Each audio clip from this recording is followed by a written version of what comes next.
nous poursuivions nos travaux et j'invite donc Thierry Lavabre-Bertrand, que j'ose à peine présenter sur cette place.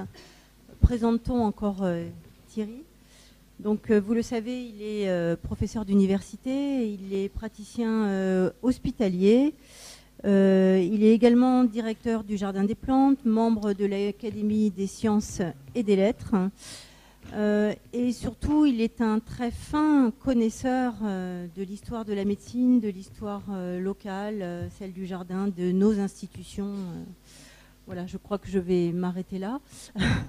Donc il va nous présenter, et je trouve que c'est bien de conclure en tout cas les travaux de la journée avec cette approche qui est celle du lien entre la médecine et l'humanisme. On est à la fois sur des questions, et je suis toujours très interpellée par ces questions qui sont à la fois l'aspect technique, même de haute technicité de la médecine, et sans perdre de vue les aspects humains. Et je crois qu'aujourd'hui, dans les études des jeunes, des futurs médecins, effectivement, il y a des sciences humaines et sociales pour lesquelles on engage, et vraiment avec des avancées très importantes dans ces domaines pédagogiques, où on engage les plus jeunes à travailler sur les deux aspects, à la fois une très grande connaissance scientifique, mais en même temps l'aspect humain qui est tout à fait à maîtriser tout autant que la technique. Je vous parlais effectivement de ces aspects sciences humaines et sociales dans les études de médecine, puisqu'à Montpellier, il y a une équipe qui travaille là-dessus autour de Laurent Vizier. Ils ont publié un petit ouvrage que j'aime beaucoup, je trouve qu'il est vraiment à la portée de chacun, qui s'appelle Le Manuel, qui est destiné aux étudiants. Et je trouve que là, il y a des insertions dans le domaine de la philosophie, de l'histoire et de la sociologie absolument essentielles. Et je me réjouis que les étudiants de première année puissent profiter de ces enseignements-là. Médecine et humanisme, Thierry, je te donne la parole. Oui, merci beaucoup. Alors d'abord, il y a une question liminaire, est-ce que la médecine est une science pour figurer dans un colloque sur Montpellier et la science? C'est déjà une première question qui n'a pas été forcément résolue. Mais c'est vrai qu'on peut difficilement discuter, on en a eu maints exemples précédemment, de la radiologie à la biologie, qu'il y a un lien entre la médecine et l'utilisation des sciences. Et si la médecine a beaucoup utilisé les sciences, à Montpellier, les sciences ont aussi beaucoup utilisé la médecine, et c'est un peu ce que je veux vous montrer ici. Alors on va commencer par le commencement. Bien sûr, le nom d'Hippocrate qui ouvre la longue histoire de la médecine dégagée, objective, ouverte à tous et au service de tous. Et sans insister sur le côté déontologique, sur le côté que vous connaissez, du serment d'Hippocrate, primum non nocere, d'abord de pas nuire, etc., etc. Il faut bien voir que Hippocrate se sert d'emblée du raisonnement scientifique présent à l'époque. On vous a déjà projeté ce matin cette image. Cette image, bon, bien sûr, qui est une reconstruction moderne, mais de la théorie des 4 humeurs, chaudement défendue par Galien, mais précédemment aussi par Hippocrate.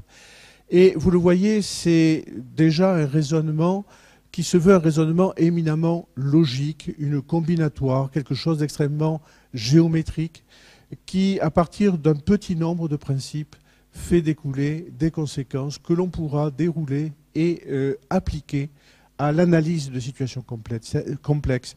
Et finalement, Hippocrate souligne d'emblée que la médecine est observation, raisonnement et aussi, bien sûr, service, déontologie, service du malade.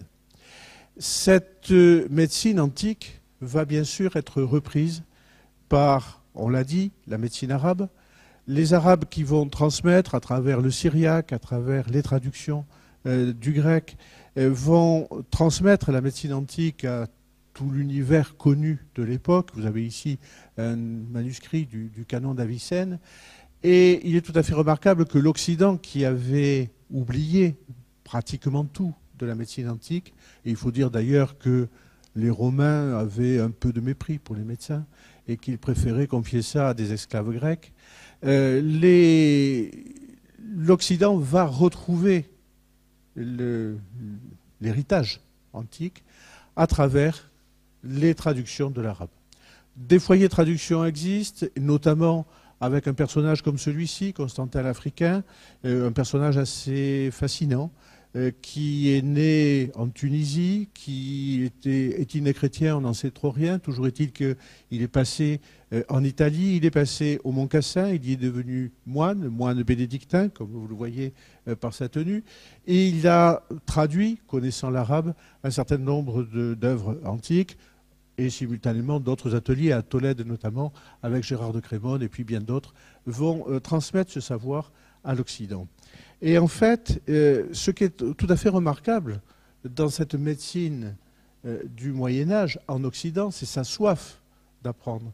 Et peu importe d'où viennent les manuscrits, même si ça vient des, entre guillemets, infidèles, dès qu'apparaît quelque chose de nouveau, tout le monde se précipite pour le comprendre, l'interpréter, raisonner.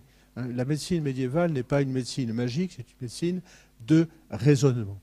Et ce raisonnement, il va éclore notamment dans une école qui est l'école de Salerne. Alors je reprends ici un manuscrit Salerne tel qu'on le voit dans un manuscrit du Moyen-Âge, un peu, et une image bien sûr tout à fait mythique.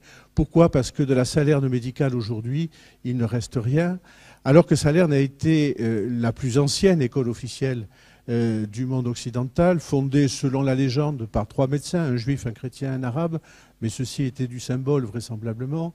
Et Salerne qui va rayonner, dont les médecins vont parcourir toute l'Europe et notamment avoir un certain nombre d'attitudes novatrices, et notamment de confier à des femmes, telles que cette Trotula, des postes officiels de professeurs d'université. Trotula, bien sûr, était plutôt spécialisée dans les maladies des femmes. On lui a attribué beaucoup de choses qu'elle n'a pas écrites, mais ça, c'était un usage qui s'est pérennisé à de nombreuses époques de l'histoire.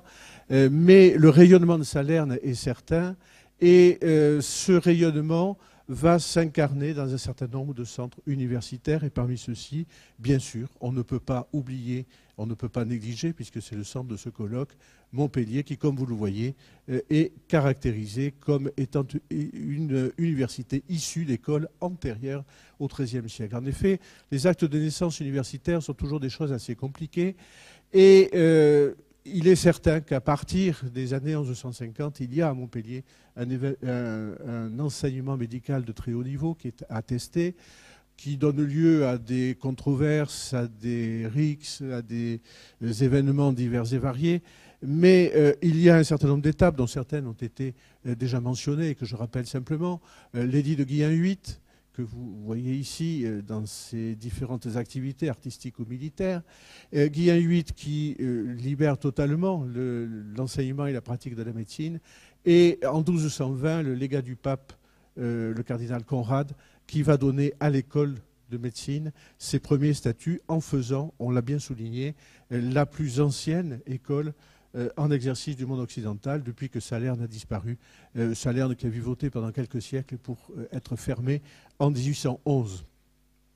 En fait, cette école de Montpellier, au départ, va très vite se structurer avec ses grades, ses échelons, ces types d'examens. Vous avez un tableau de la faculté de médecine qui représente, enfin, qui est du 19e, mais qui représente un acte de licence au Moyen-Âge, et avec une pratique qui est une pratique au départ domestique, qui va bien sûr reposer très largement sur les plantes, sur des remèdes complexes. On a parlé de la thériaque tout à l'heure, qui évidemment nous fait un peu sourire aujourd'hui, mais qui à l'époque a assis la renommée de Montpellier au niveau européen, et avec un certain nombre de personnages. On a cité Arnaud de Villeneuve, et Arnaud de Villeneuve incarne bien ce qu'est le médecin du Moyen-Âge, et dans un esprit qui, à Montpellier, va ensuite se pérenniser. C'est-à-dire que c'est un médecin, mais c'est un médecin qui s'ouvre à toutes les disciplines. Il sera aussi théologien, il sera aussi philosophe, il sera aussi agent secret. Il aura un très grand nombre d'activités diverses qui ont failli d'ailleurs lui coûter fort cher. Et il va prendre part aux controverses théologiques et politiques de l'époque, notamment dans l'affaire autour de la liquidation de l'ordre du Temple, etc. Et Arnaud de Villeneuve a une vision qui reste dans la lignée d'Hippocrate, c'est-à-dire de construire un certain nombre de modèles logiques applicables à l'analyse de la réalité. Alors, on a cité par ailleurs bien d'autres apports d'Arnaud de Villeneuve à la médecine, notamment l'implantation en Occident de la distillation. Et il s'agit là de l'un des maîtres majeurs, mais il y en a eu un certain nombre d'autres.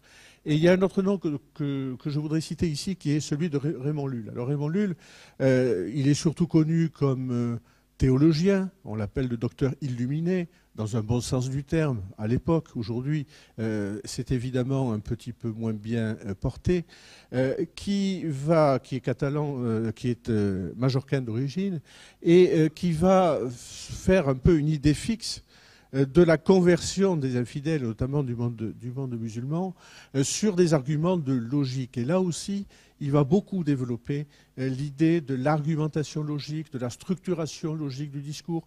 Vous avez ici le genre de table qui émaille ses œuvres pour essayer de convaincre rationnellement qu'un discours scientifique, objectif, peut se structurer et peut s'appliquer à la réalité concrète. Et on reste toujours dans cette même idée que nous verrons ressurgir sous des formes diverses de siècle en siècle dans les conceptions médicales montpelliéraines. On vous a montré tout à l'heure une partie de cette fameuse vignette de la grande chirurgie de Guy de Chauliac. Elle date de la fin, enfin le manuscrit lui-même va dater de la fin du XIVe, mais il représente vraiment la charnière entre l'ancien monde et le nouveau. Pourquoi? Parce que vous y voyez le maître ici, avec son aide qui est en train de triturer ce corps, et je pense que c'était bien un cadavre, on peut le penser. C'est vraisemblablement plus qu'une vraie dissection, une autopsie. Vous voyez que c'est une cérémonie très mondaine, avec dames, etc., et ce qui laisse penser que, et ça semble bien être le cas, que le corps ici est le corps d'une femme, argument supplémentaire qui laisse penser que c'est probablement une autopsie plus qu'une dissection. Mais le maître qui est ici symbolise la charnière de deux époques. Il a un livre d'un côté et il a la baguette de l'autre, et on va avoir une inversion du sens à la charnière de ces deux siècles, finalement. Au début, on regarde dans le livre, puisque tout est écrit chez les anciens, et on le confronte à ce qu'on voit en disant, voilà, ce que Gallia a décrit, vous le voyez ici. Et puis on se rend compte que ça ne colle plus. Et ça va fonctionner donc en sens inverse de ce que l'on voit vers le texte, et on se rend compte que le texte doit être amendé. Et c'est le passage donc à la Renaissance. La Renaissance qui à Montpellier sera notamment coordonnée, si on peut dire, présidée, appuyée par un personnage, Guillaume Pélissier, dernier évêque de Maguelone et premier évêque de Montpellier, qui est l'incarnation même de l'humanisme. Et cet humanisme à Montpellier va revêtir, dans le domaine médical, deux directions complémentaires, qui sont aussi deux directions de volonté de coller, si vous voulez, à la réalité. La première direction, c'est Maître François Rabelais, qui vient s'inscrire en 1530 à Montpellier, qui a déjà une vaste culture érudite, qui va passer son baccalauréat en médecine au bout de quelques mois, parce qu'il avait déjà une formation déjà bien avancée, et qui va, selon l'usage, être associé à l'enseignement. Et que va-t-il faire? Eh bien, il va commenter, vous avez ici son inscription, il va commenter les œuvres antiques, mais non pas d'après les traductions de l'arabe, mais d'après les manuscrits grecs et les originaux grecs qu'il aura reconstitués. Vous avez ici la première édition qui sera issue de ces recherches en vue de cet enseignement.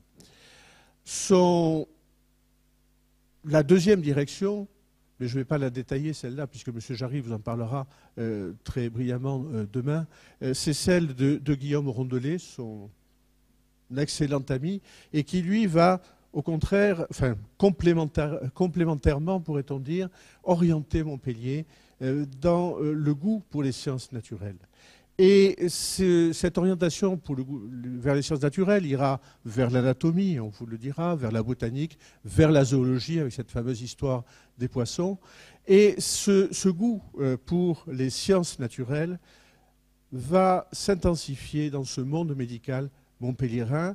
On a parlé de Pierre Richet de Belleval, et effectivement, c'est quelqu'un de très important, qui obtient d'Henri IV la fondation du Jardin des Plantes en 1593, plus ancien jardin botanique officiel de France, qui est à la fois enseignant d'anatomie et de botanique, comme le signalent ses armes parlantes, qui entrecroisent une plante, une liliacée probablement, et un fémur.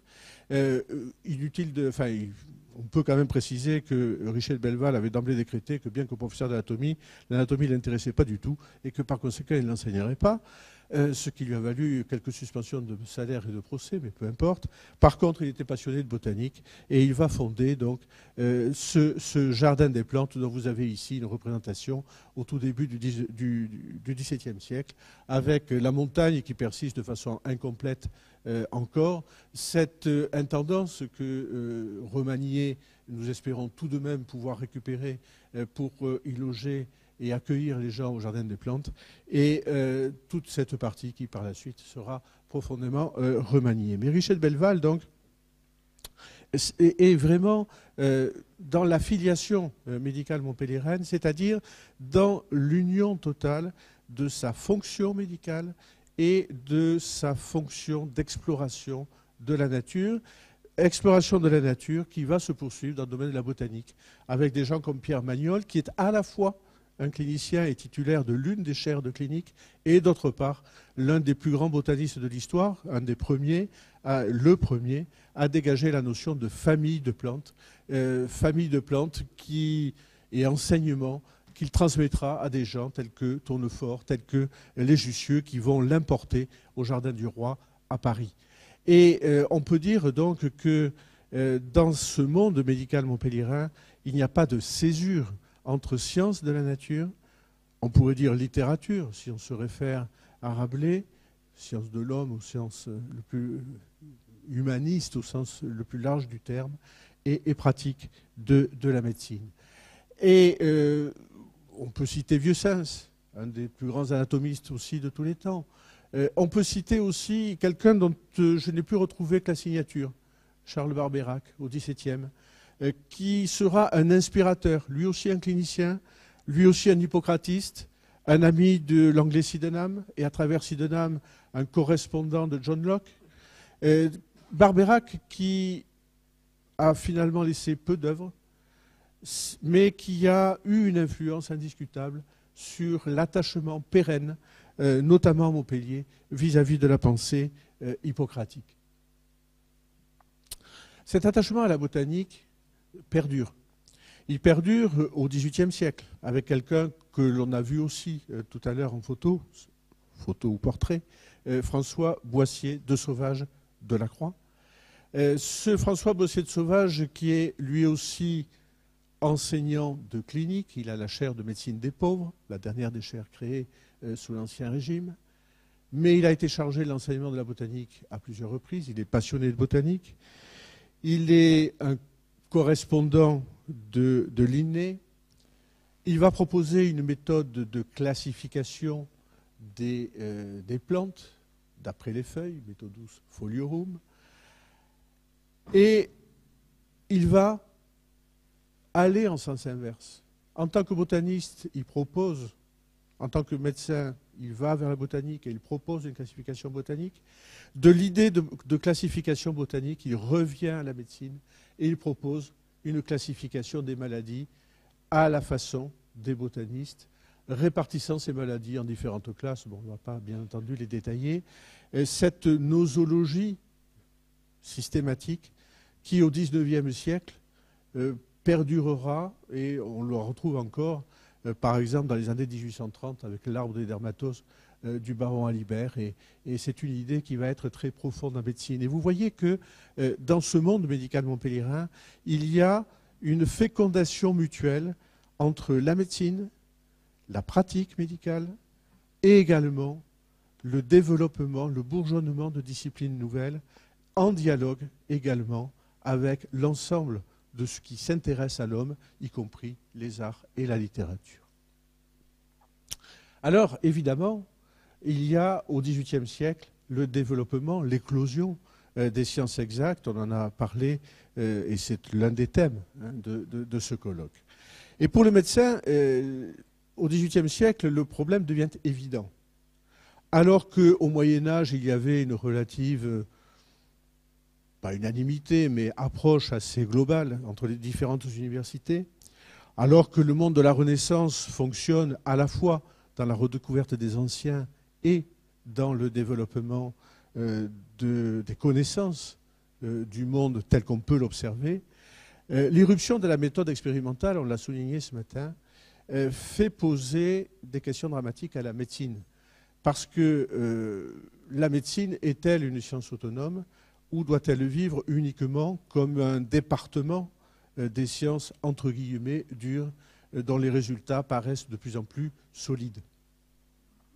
Et évidemment, un certain nombre de médecins, et ce sera la première des tentations, sera de dire oui, bien sûr, la médecine n'est qu'une application plus ou moins précise de sciences dures. Ce sera tout le courant réductionniste qui, dans les différentes facultés, et y compris ici à Montpellier avec FIS, par exemple, qui sera le médecin qui accueillera Jean-Jacques Rousseau quand celui-ci viendra consulter à Montpellier. Et d'ailleurs, si on en croit Jean-Jacques Rousseau, il n'a pas été ravi des services que le corps médical montpelliérain lui a rendus, mais en fait, ceci est une autre question. C'est la première réponse, la réponse réductionniste. À l'inverse, il y en a qui vont dire non, la médecine ne peut se concevoir que liée à la métaphysique, liée à la science de l'âme. Ce seront les animistes. Et puis va éclore le mouvement vitaliste qui va dominer finalement la pensée médicale des années 1770 à 1820. Et mouvement vitaliste qui, à Montpellier, va prendre une place vraiment majeure et qui va structurer toute l'école. Et on verra pour le meilleur, pas forcément pour le pire, mais pour ce qu'on a pu croire être le pire à l'époque. Alors le mouvement vitaliste, il va naître dans l'ambiance de l'encyclopédie. Et par exemple, le premier grand auteur vitaliste, Bordeu, qui est docteur en médecine de Montpellier, puis qui va exercer à Paris, et donc les Parisiens lui imposent de repasser sa thèse là-bas, Bordeu fréquente assidûment l'encyclopédie, et il sera un très proche de d'Alembert. Il sera le médecin d'Alembert et il sera un des contributeurs de l'encyclopédie, comme bien d'autres médecins montpelliérains. On pourrait citer Barthès, dont je vais vous parler dans un instant, Méduré de Chambaud, Fouquet, etc. Mais le vitalisme de Bordeu est un vitalisme qui est finalement un vitalisme, j'allais dire, descriptif. Pour Bordeu, ce qui caractérise l'être vivant, c'est la sensibilité. La pâte de grenouille que vous plongez dans l'acide, la simple sensibilité de la pâte de grenouille prouve que cette grenouille est vivante et que, en fait, on peut expliquer la vie par la sensibilité, qui est une propriété irréductible à la physique et à la chimie. Tout autre va être l'abord de cet autre personnage qui a joué un très grand rôle à Montpellier et qui est Paul-Joseph Barthès. Alors Barthès, lui, va avoir une approche totalement différente et il se place finalement dans la lignée de la science du XVIIIe, du XVIIe même, dans la démarche newtonienne qui est devenue presque le paradigme de la science exacte au XVIIIe, en disant finalement la science de Newton est basée sur une réflexion sur la gravitation. Mais si vous demandez à Newton ce qu'est la gravitation, il sera bien incapable de vous expliquer sa nature. Par contre, il peut en calculer les effets et il peut bâtir un discours scientifique efficace sur la contemplation des effets de cette gravitation dont la nature est inconnue. Et Barthès va dire, eh bien, si vous unifiez tous les événements caractéristiques des êtres vivants, vous êtes obligé d'accepter une cause, la logique hippocratique. Cette cause, je la nomme principe vital et je vais dérouler toutes les conséquences logiques de l'existence de ce principe vital, c'est-à-dire la coopération entre les parties de l'organisme, ce qu'il appelle les synergies, et finalement, il va ébaucher ainsi un certain nombre d'idées qui vont éclore dans la physiologie du XIXe, par exemple l'idée d'autorégulation, la façon dont Barthès décrit la thermorégulation, la régulation de la chaleur interne de l'organisme, est quelque chose qui est une préfiguration de... N'oublions pas qu'à cette époque-là, le mot biologie n'existe pas encore, mais que c'est une première approche d'une science objective mais spécifique de l'être vivant qui ne désobéit pas aux lois physiques et chimiques, mais qui par contre a, du fait même de l'objet qu'elle envisage, l'être vivant, qui doit répondre à des caractéristiques bien particulières qui sont l'objet d'un discours pleinement scientifique. Barthès a été important dans l'école puisque lorsque vous entrez dans la faculté de médecine, enfin ce qu'on appelle à partir de maintenant les bâtiments historiques de la faculté de médecine, eh bien Barthès préside à droite pour symboliser la médecine sur une statue qui a été mise en place en 1864. L'ouvrage cardinal de Barthès, ce sont ces nouveaux éléments de la science de l'homme où il déroule donc la logique de ce système à partir de ce principe inconnu qui évidemment fait dresser les cheveux sur la tête d'un certain nombre de ses contemporains, mais il dit « Moi, la nature du principe vital m'importe peu. Par contre, les conclusions que je tire de ce mot principe vital, là, oui, dans la médecine pratique, elle a des conclusions, elle a des applications directes en termes de compréhension, par exemple, de la mue de la voix lors de la puberté, etc. etc. » Ça n'empêche pas Barthès d'être lui aussi passionné de bien d'autres choses que la médecine. En physiologie proprement dite, il publiera un ouvrage qu'il intitulera « La nouvelle mécanique du mouvement chez l'homme et les animaux », donc une discussion, on pourrait dire, horlogère du mouvement chez l'animal, ce qui veut dire qu'il ne rejetait pas du tout la part mécanique de l'homme. Et son dernier ouvrage, c'est le traité du beau dans la nature et dans les arts, qui prouve bien que ses intérêts étaient unitairement, si on peut dire, centrés sur bien des choses. Alors évidemment, cette opposition de certains aspects de Barthès à la pensée du temps, eh bien, elle va vous être illustrée par cette citation de Paul Valéry, il y en aura quelques-unes par la suite, qui est une citation de l'idée fixe. C'est un dialogue entre deux personnes, dont l'un est médecin, et à un moment émerge l'idée que j'ai une idée peut-être fausse que la physiologie du XVIIIe était moins particulariste que la nôtre, mais il faisait de la métaphysique, dit l'autre. Non, non, pas du tout, de la mécanique, Barthès. Non, non, métaphysique, métaphysique. C'est-à-dire qu'il y a vraiment cette opposition, cette idée qui va être un peu la critique majeure que l'on opposera au vitalisme, de dire, eh bien, c'est une survivance de la métaphysique, alors que c'était l'idée de départ, c'était de défendre la globalité de la physiologie. Et ce terme de globalité, on l'a envisagé à plusieurs reprises en disant que, effectivement, l'avènement de la science, on pourrait dire contemporaine, a été par certains côtés une parcellisation d'un objet vivant qui, lui, réagit unitairement et globalement. Barthès, pourtant, aux yeux de certains, et notamment de Chaptal, n'était pas du tout archaïque. Chaptal a été un protecteur attentif de Barthès à la fin de sa vie, alors qu'il avait été son élève auparavant, sous l'Ancien Régime. Et si l'on veut comprendre la pensée de Chaptal, et y compris dans sa dimension d'homme politique et dans sa dimension d'industriel, on ne peut pas le couper de sa formation médicale. Et je ne résiste pas au plaisir de vous citer un chapitre de sa thèse. Alors, c'est simplement pour souligner qu'à l'époque, les médecins rédigeaient encore leur thèse en latin. Alors, bon, bien sûr, je vais vous le traduire. Tout ce qui touche à l'homme, l'art médical ne le considère pas comme lui étant étranger.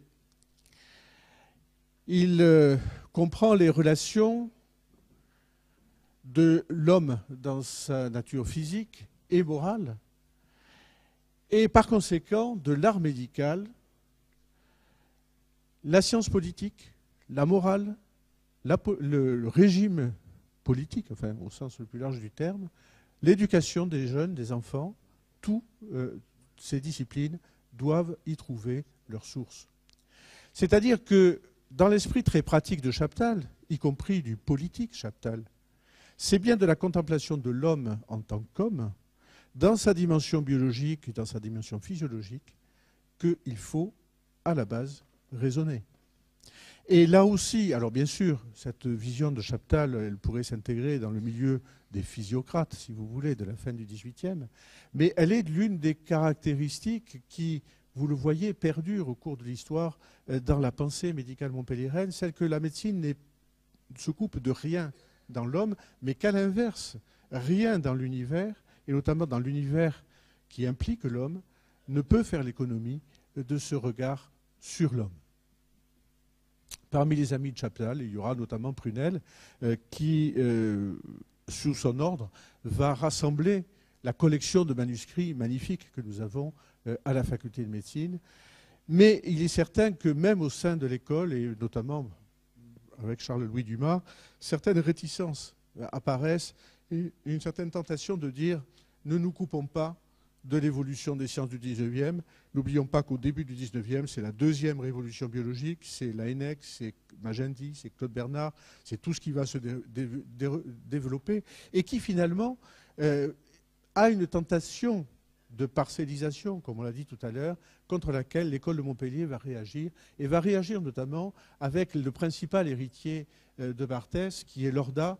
Lorda, l'élève chéri, que vous voyez ici, et puis le maître quelques années plus tard, bien des années plus tard, puisque Lorda est mort à 97 ans, et qu'il a écrit et publié jusqu'à plus de 87 ans, 90 ans.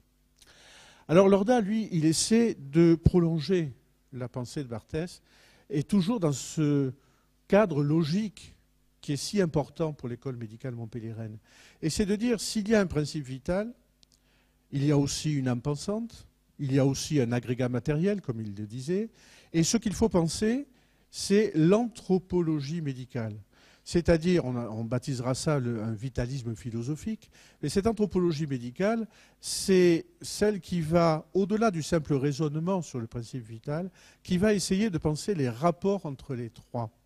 Alors vous allez me dire, tout ceci, c'est bien fumeux, c'est bien nébuleux, et en tout cas, les contemporains le voyaient en divorce complet avec l'évolution de la science du XIXe siècle.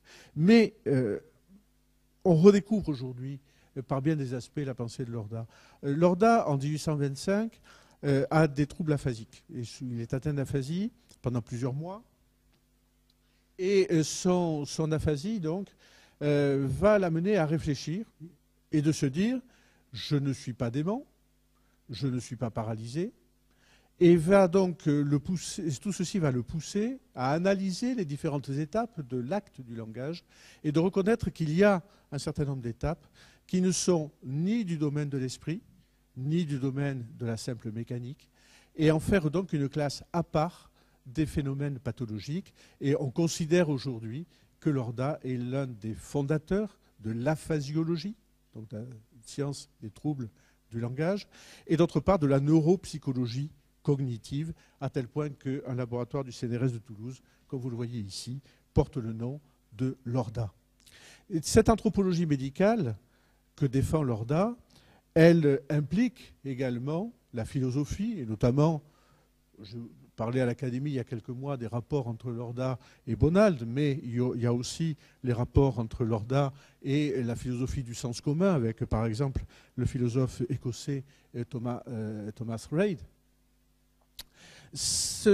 Outre la philosophie, Lorda se passionne pour les arts, et c'est lui qui va recevoir les dessins de la collection de dessins d'Adger à la faculté.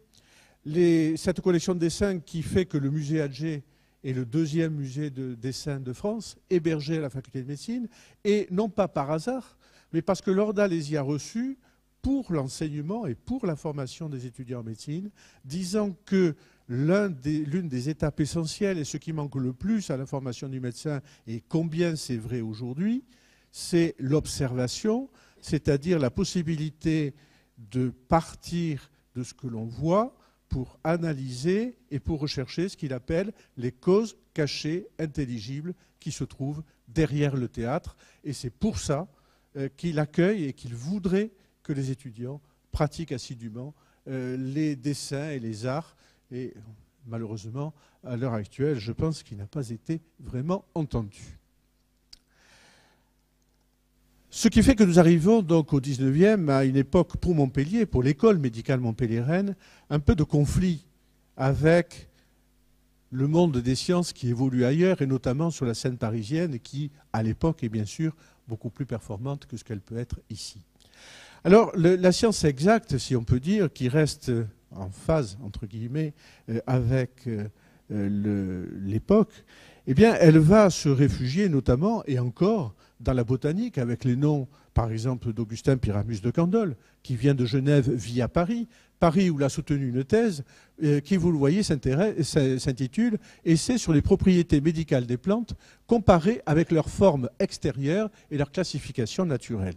Autrement dit, est-ce que les liens entre la morphologie du végétal et ses propriétés thérapeutiques, c'est, on le voit, quelque chose qui est un peu aussi philosophique, qui fait un peu référence à la théorie des signatures et qui vaut donc thèse de médecine pour de Candolle, qui va réaliser à Montpellier, on peut le dire, je pense, l'une des périodes les plus créatives, les plus productives de sa vie dans le cadre du Jardin des Plantes. Toujours au Jardin des Plantes, il va avoir pour successeur Raphenau de Lille qui avait participé à l'expédition d'Égypte, qui avait été le botaniste de l'expédition d'Égypte, mais qui s'était passionné aussi pour la pierre de Rosette, qui en avait fait une copie, qui en avait fait même des moulages, un moulage qui est gardé ici. Donc pour vous dire que les médecins qui se sont trouvés des affinités, qui ont travaillé à Montpellier, y compris au 19e, ou qui se sont trouvés des affinités avec le milieu médical montpelliérain, avaient des intérêts qui restaient très largement ouverts sur l'ensemble des connaissances relatives à l'homme. Toujours dans l'histoire naturelle, on a parlé tout à l'heure de Planchon. Eh bien, Planchon s'intéresse à la médecine, il enseigne aux médecins, il est inséré à la faculté de médecine, et puis il est l'un des sauveurs de la viticulture avec le phylloxéra. Et ce statut de médecin naturaliste perdurera jusqu'au XXe siècle avec Hervé Aron, et également dans ses successeurs, M. Rioux qui vient de décéder, et puis M. Jarry qui en est un éminent représentant et avec lequel on a en permanence des dialogues extrêmement fréquents et féconds sur ce concept d'histoire naturelle médicale, de médecin naturaliste qui reste pleinement défenseur de l'insertion de l'homme dans son milieu. Au XIXe, eh bien, l'histoire persiste et continue avec des gens qui s'intéressent à la pathologie générale, comme Jaume, ou des gens comme Béchamp. Béchamp qui a été beaucoup critiqué. Béchamp qui a, en même temps que Pasteur, a démontré l'inanité de la génération spontanée, mais qui également a voulu élaborer une théorie logique de la vie, un atomisme biologique, en disant la vie est caractérisée par l'organisation, nous l'avons démontré, par la négation de la génération spontanée. Pour qu'il y ait fermentation, il faut qu'il y ait un corps organisé présent, celui de ce qu'on appellera la bactérie, etc. Mais il y a donc un échelon élémentaire de vie, donc il y a une sorte d'atome vivant. Et cet atome vivant est capable d'exercer des propriétés biochimiques et des propriétés biochimiques solubles. Et Béchamp sera l'un des fondateurs, en même temps que Büchner, mais il y a de longues discussions que l'on pourrait avoir à ce sujet, du concept d'enzyme. Ce que Béchamp appelle le ferment soluble, ça n'est pas autre chose que le concept moderne d'enzyme, c'est-à-dire de produits solubles créés par un organisme vivant pour exercer une fonction biologique déterminée. Également le nom de Vialton, Louis Vialton, qui fut le premier titulaire de la chaire d'histologie, donc mon premier prédécesseur, et qui va, à la fin du XIXe, exercer lui aussi une critique logique sur les concepts de l'évolutionnisme et du transformisme qui sont en train de bouleverser le paysage de la biologie. Il en sera un critique logique, ce qui ne veut pas dire qu'il la démolira, mais qu'il précisera les conditions dans lesquelles cet évolutionnisme peut prétendre à la vérité scientifique. Et on peut dire, et en même temps, vous le voyez, ne serait-ce que par son costume, Vialton est pleinement inséré dans le milieu médical montpelliérain. À la fin du XIXe siècle, Grasset, le professeur Grasset, qui va lui aussi défendre, essayer de réconcilier toute cette tradition médicale montpelliéraine qui avait paru s'écarter de plus en plus du mouvement des sciences pour montrer que finalement, cela correspondait à un certain nombre d'intuitions. Lui aussi, il va raisonner en tant que neurologue sur les localisations cérébrales, mais qu'il verra beaucoup plus, un peu dans la lignée de ce qu'on a dit tout à l'heure pour Hugues Dufaux, comme des localisations fonctionnelles et non pas comme des localisations purement anatomiques, et décrivant finalement les liens entre ces centres de façon presque aussi géométrique que ce que je vous ai montré au début avec Hippocrate. Alors les travaux du XXe siècle, on en a parlé avec Emmanuel Hédon et le diabète, avec Marcel Jambon et Lou Batière et les sulfamides hypoglycémiants, avec la transfusion sanguine telle que Jean Brault l'a fait pendant la Première Guerre mondiale. Et évidemment, toutes ces avancées se font beaucoup plus dans l'esprit du temps. Et des gens comme le professeur Paul Pagès, qui sont ici, apparaîtront un peu comme des défenseurs un peu, on pourrait dire, fossilisés d'un passé qui est apparu finalement assez en marge. Alors que, je pense vous avoir montré qu'il y avait des fécondités importantes si on considère que cette pensée médicale montpelliéraine s'ouvre à tout, mais ne se ferme à rien. Et tout ceci s'est incarné au cours du temps, bien sûr, dans un patrimoine, avec le musée d'anatomie, avec le jardin des plantes, avec la collection du musée Atget, et notamment ce magnifique dessin de Tiepolo évoquant le passé et le futur, hein, qui est un peu ce qui nous occupe aujourd'hui. Et pour terminer, on va en revenir à deux citations de Paul Valéry. La première, le malade de l'avenir est une collection de fiches, de graphiques, de nombres et d'enregistrements divers.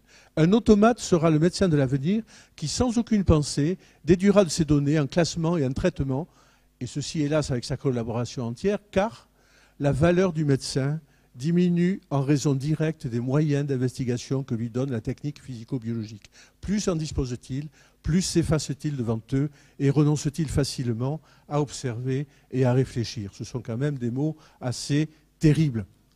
Et deuxième citation de Valéry, le médecin, pourquoi est-il fait? Il est fait pour donner des soins. Et cette citation, beaucoup d'entre nous les répètent et la répètent souvent, et parce qu'elle est très très belle, et vous allez voir qu'elle rejoint tout à fait tout ce que je vous ai dit précédemment. Soigner et donner des soins, c'est aussi une politique. Cela peut être fait avec une rigueur dont la douceur est l'enveloppe essentielle. Une attention exquise à la vie que l'on veille et surveille, une précision constante, une sorte d'élégance dans les actes, une présence et une légèreté, une prévision et une sorte de perception très éveillée qui observe les moindres signes. C'est une sorte d'œuvre, de poème, et qui n'a jamais été écrit, que la sollicitude intelligente compose. Vous avez là un peu un résumé, me semble-t-il, de ce qu'a été tout ce que je vous ai raconté du monde médical montpelliérain, c'est-à-dire son ouverture, bon, au poème, bien sûr, mais aussi à la sollicitude intelligente. Cette sollicitude intelligente, c'est bien sûr celle que le médecin réserve à son malade. Mais cette sollicitude intelligente, est-ce que ça n'était pas aussi celle que Magnol avait pour considérer l'histoire naturelle des plantes et de la classification, ou celle que Rabelais mettait à écrire les scénettes que nous avons vues tout à l'heure. Et cet esprit, donc, finalement, ces deux citations, je crois qu'une des pensées de l'école de Montpellier a été d'en faire vraiment la symbiose et de ne pas les opposer. Et ceci devrait valoir, puisque nous devons envisager l'avenir, devrait valoir pour l'avenir, avec des bâtiments historiques, bien sûr, avec cette nouvelle faculté qui a été ouverte où le personnel s'est installé il y a 15 jours et qui va donc devenir pleinement opérationnel l'année prochaine et qui veut incarner donc ce qu'il y a de plus moderne en termes de pédagogie et puis bien entendu avec tout le campus que nous avons vu précédemment tout autour qui envisage les données les plus pointues de la science. Mais si l'on tient à ces deux termes, je pense que l'école de Montpellier, l'école médicale de Montpellier a tenu à ce que ces deux pôles soient bien solidaires et ceci s'est constitué,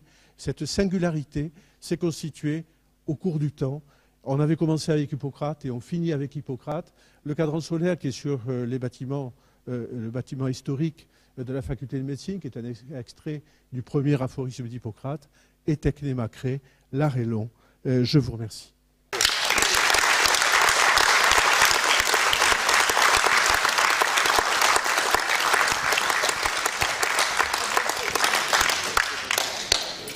Un grand merci, cher Thierry, pour cette conférence qui nous a fait voyager dans l'histoire de la médecine de Montpellier, mais au-delà de ça, il me semble que tu as parfaitement montré les liens entre médecine, pratique médicale et d'autres disciplines, et que c'est de l'ouverture vers les autres disciplines qu'on peut mieux comprendre finalement la façon dont la médecine à Montpellier s'est installée, s'est développée et aujourd'hui est vraiment tournée vers le futur.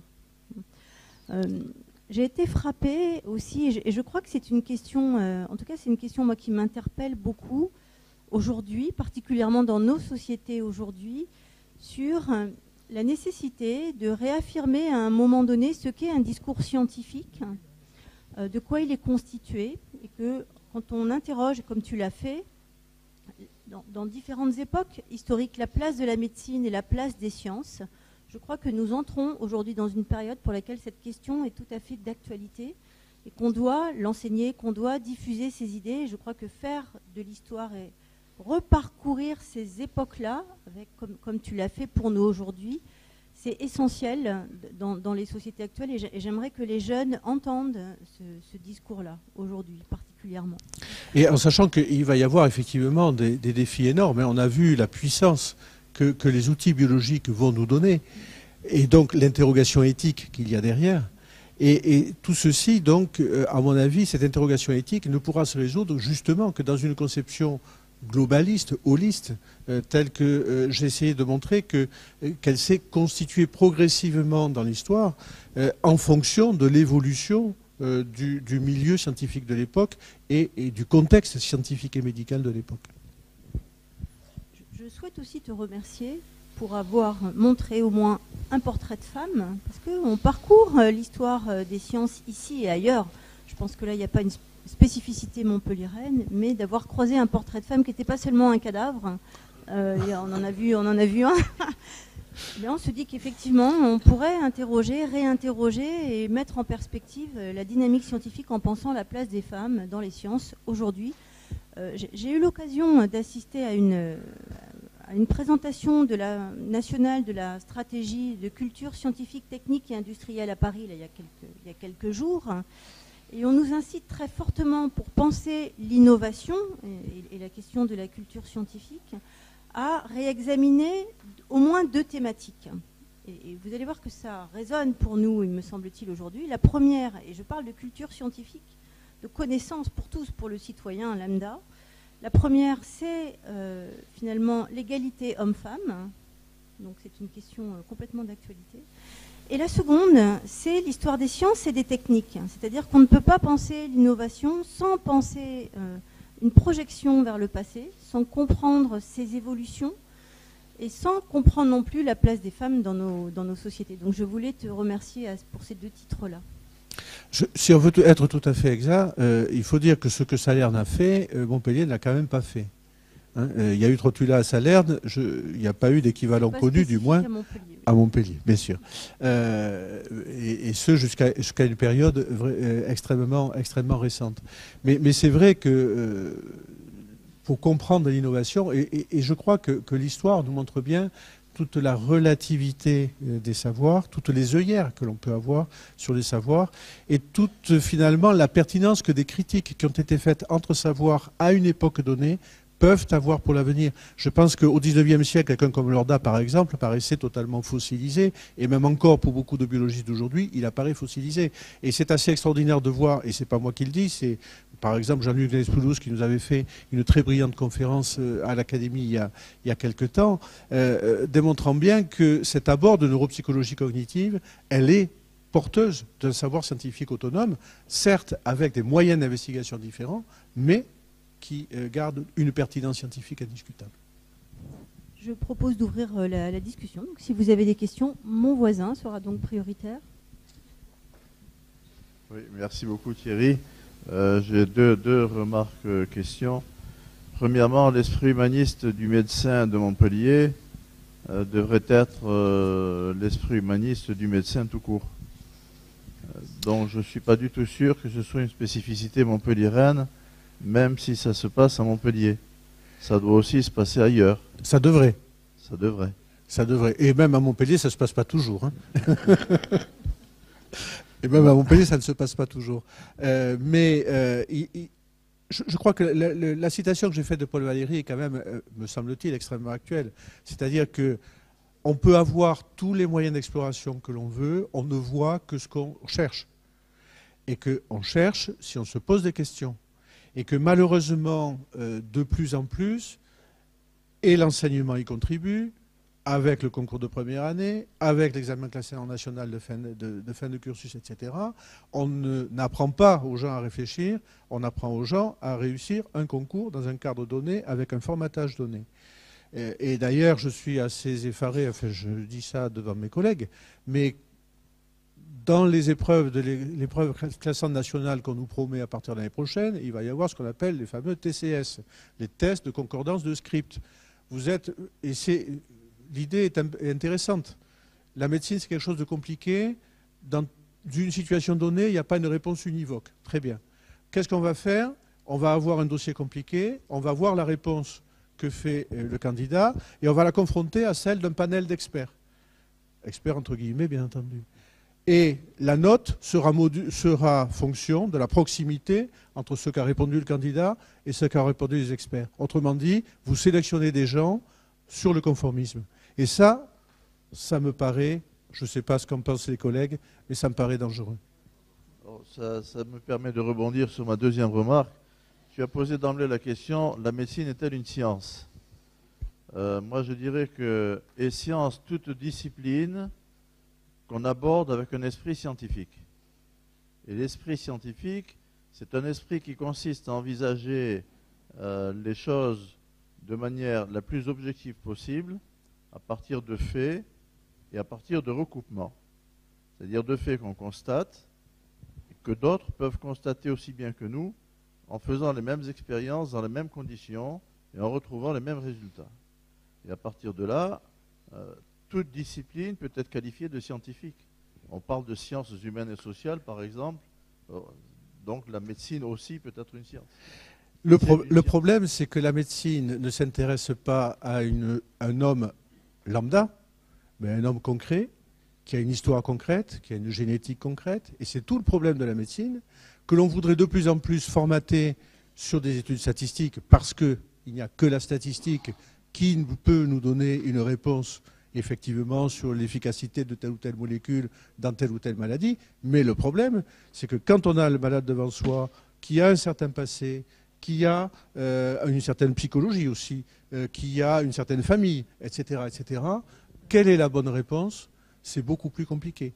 C'est vrai que la médecine a un côté scientifique parce qu'elle doit se rattacher à une certaine objectivité, mais c'est vrai aussi que c'est une pratique de cas particulier et que le cas particulier, il est difficile de dire quelle est la bonne ou la moins mauvaise solution.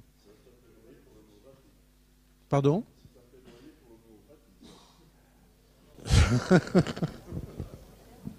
Pas forcément, mais bon.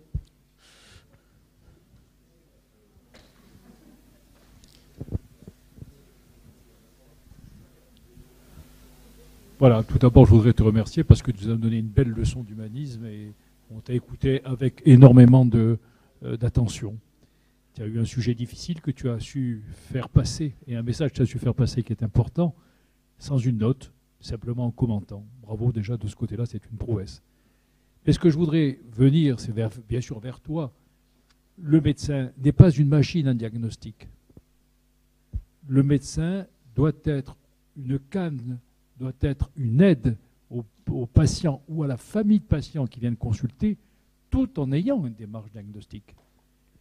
Et cette démarche diagnostique, actuellement, on ne peut plus y échapper pratiquement, et c'est dommage, dans laquelle la clinique et l'écoute ne prend plus de place, parce que justement, il y a des possibilités de diagnostic X, Y ou Z par l'imagerie ou n'importe quelle, qui fait que, immédiatement, pour se protéger, on prescrit, et ce temps que l'on met pour prescrire, c'est autant de temps que l'on ne met pas pour écouter et pour éventuellement dialoguer. Je te remercie parce qu'il ne faudrait surtout pas que cette médecine devienne la médecine justement du diagnostic. D'autant plus que, actuellement, avec la médecine numérique, les contacts que l'on a entre médecins via Internet et le numérique en général, qui est en train de se développer partout, bientôt le malade ne se présentera même plus. On présentera un dossier et avec le numérique, on répondra à une question précise. Et bien là, ça ne sera plus de la médecine, on sera vraiment dans la science à ce moment-là. On n'aura peut-être pas atteint notre objectif. Merci de cette belle leçon. Et vraisemblablement, on aura des catastrophes.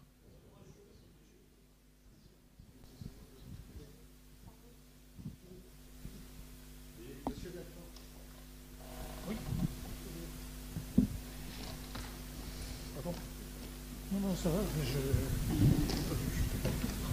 je ne sais pas. Merci infiniment. Cet exposé était vraiment un régal, bien sûr par la qualité de la présentation, mais aussi par son contenu. Et vous nous avez fait magnifiquement comprendre cette spécificité de la médecine montpelliéraine, cette médecine naturelle. Et ce retour que nous sommes en train d'opérer un peu dans toutes les sciences, en chimie en particulier, de retour vers la nature. On a fait les marioles pendant longtemps, je le disais ce matin, on savait tout faire, et on ignorait qu'on était en train de violer des écosystèmes. On le faisait en toute bonne conscience, puisqu'on les ignorait. Maintenant qu'on les connaît, il faut qu'on change. Je suis intéressé par cette évolution que vous évoquez. Je suis de ceux qui pensent que quand mon médecin regarde son écran plutôt que le malade, je ne le reverrai pas, parce que ce n'est pas pour moi la médecine. Mais je crois aussi que nous allons aujourd'hui, de plus en plus, en Occident, vers une médecine qui est quand même personnalisée. Et on essaie de plus en plus, y compris dans les traitements, d'avoir une médecine personnalisée. Alors que jusqu'ici, on était dans une médecine complètement statistique. En tout cas, l'élaboration des médicaments, c'est de la statistique. On vous dit, vous prendrez 2 gélules de 150 mg, parce que statistiquement, c'est ça qui marche. Mais les variabilités individuelles sont considérables. Et on le sait. Certaines thérapies, on le sait aussi, notamment dans le cancer, qui ont longtemps été des thérapies assez barbares, dans certains cancers, étaient efficaces pour 30% des malades. Pour le reste, elles n'avaient que des effets secondaires et pas parmi les plus agréables. On sait maintenant, de mieux en mieux, distinguer, avant d'appliquer le traitement, les malades qui pourront en bénéficier et ne pas faire souffrir les autres inutilement. Je suis en train de faire toute une démonstration pour vous dire, je ne sais si vous le savez, qu'il y a un accord intergouvernemental entre la France et la Chine sur les convergences possibles entre la médecine traditionnelle chinoise et la médecine occidentale. Depuis plus de 10 ans, je suis en charge de faire vivre la partie française, de cet accord, avec énormément de misère, sans avoir reçu d'ailleurs 1 centime de la République, qui a signé cet accord au plus haut niveau, mais qui s'en désintéresse tout à fait. Or, je vois, et notamment avec l'assistance publique Hôpitaux de Paris. Ah ben écoutez, on va rester là alors. Je vois, et vous le savez comme moi, que 75% des malades cancéreux qui consultent à la PHP avouent ou n'avouent pas qu'ils ont recours par Internet, par toutes sortes de moyens, à des médecines parallèles. Donc c'est un vrai problème de santé publique de laisser se développer ce genre de choses. Alors qu'on sait, et c'est scientifique, et on a fait depuis 10 ans énormément de réunions scientifiques là-dessus, qu'il y a des complémentarités qui sont tout à fait étonnantes entre ces deux médecines. Car je crois vraiment que cette médecine qui était la nôtre, statistique, etc., va aller de plus en plus vers une médecine personnalisée. J'espère qu'on le fera dans l'esprit de Paul Valéry. Mais je vois bien que les Chinois, eux, ils parlent de médecine traditionnelle chinoise. Enfin, c'est nous qui en parlons, parce que ça, le mot est une création de Mao Tse-tung. Eux, c'est la médecine chinoise. Et tous leurs hôpitaux, et j'en ai visité un certain nombre, et j'en pratique un certain nombre, qui sont des hôpitaux soi-disant de médecine traditionnelle chinoise, allient complètement, et à 50% grosso modo, la médecine occidentale et la médecine traditionnelle chinoise. Je voulais vous dire que j'aimerais que Montpellier s'intéresse un peu à cette convergence entre la médecine traditionnelle chinoise, telle que je viens de la dire, et la médecine occidentale. Et il m'apparaît que j'aimerais vous en reparler. Merci de cette remarque. De toute façon, il y a eu un diplôme de médecine traditionnelle chinoise qui a été mis en place à Montpellier parmi les premières UFR de France. Je voudrais juste dire un mot sur le terme de médecine personnalisée. Le terme de personnalisé, comme le dirait, alors ce sera la 4e citation de Paul Valéry, c'est un peu un mot perroquet, c'est-à-dire un mot que tout le monde répète, hein, comme bien d'autres que nous entendons à longueur de journaux télévisés, en se gardant bien d'en définir le terme. Lorsque l'on dit que dans un cancer, on fait un traitement personnalisé, en fait, on cible la tumeur, on ne cible pas forcément le malade. On précise mieux, effectivement, la cible, et la personnalisation reste validée par une épreuve statistique, c'est-à-dire une épreuve de conformité sur une série statistique de malades relativement homogène. Mais il est vrai qu'on a des moyens, et ça je pense que c'est important, d'humaniser et de vraiment personnaliser le traitement. Mais par contre, toute la difficulté qu'on aura, c'est d'en évaluer l'efficacité, puisque justement, les individus en question ne se ressemblent pas à 100%. Non, mais ne me diagnostiquez pas un psittacisme qui serait dramatique. Simplement, il y a tous ces biomarqueurs qui se... Ah oui, oui, ça c'est évident. De toute façon, en soi, mieux on cible, bien sûr. Comme tout à l'heure en radio, mieux on voit, meilleur est le diagnostic, meilleur est le traitement, ça ne se discute pas. C'est un progrès irréversible et je pense qu'il ne fera que s'amplifier. Par contre, il faut être vigilant vis-à-vis de tout l'implexe, comme aurait dit Valérie, tout le sous-entendu qu'il y a dans le terme de personnalisé. Et ce n'est pas parce que le médecin de demain aura un médicament mieux ciblé qu'il parlera davantage à son malade et qu'il regardera un peu moins son écran. Tout à fait, bien d'accord. Peut-être une petite remarque pour Madame Gage. À cette heure de la journée, on parle peu des femmes dans les académies parce que pendant très longtemps, elles étaient interdites, comme dans tous les clubs qui se respectaient. Elles ne sont pas l'égale des hommes. Elles sont bien supérieures.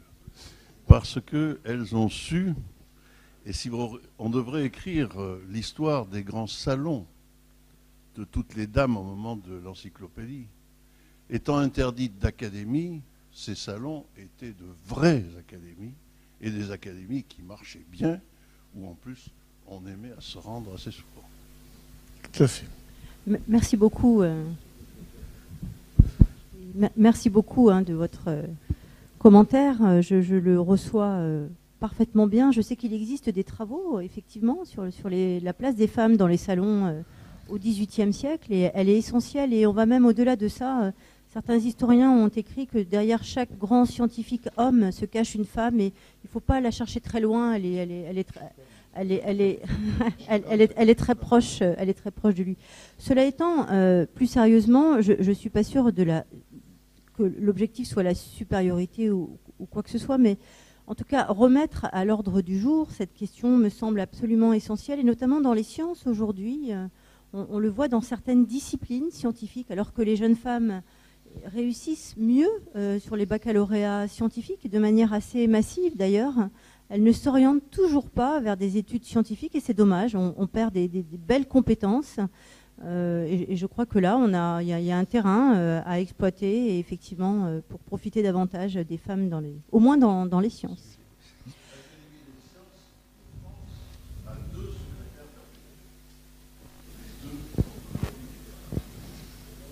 Parfait, très bien. Absolument.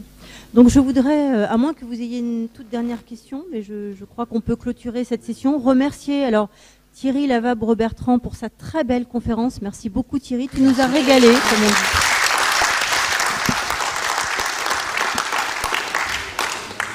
dit. Et juste un dernier mot, donc pour vous remercier de votre présence et de votre participation.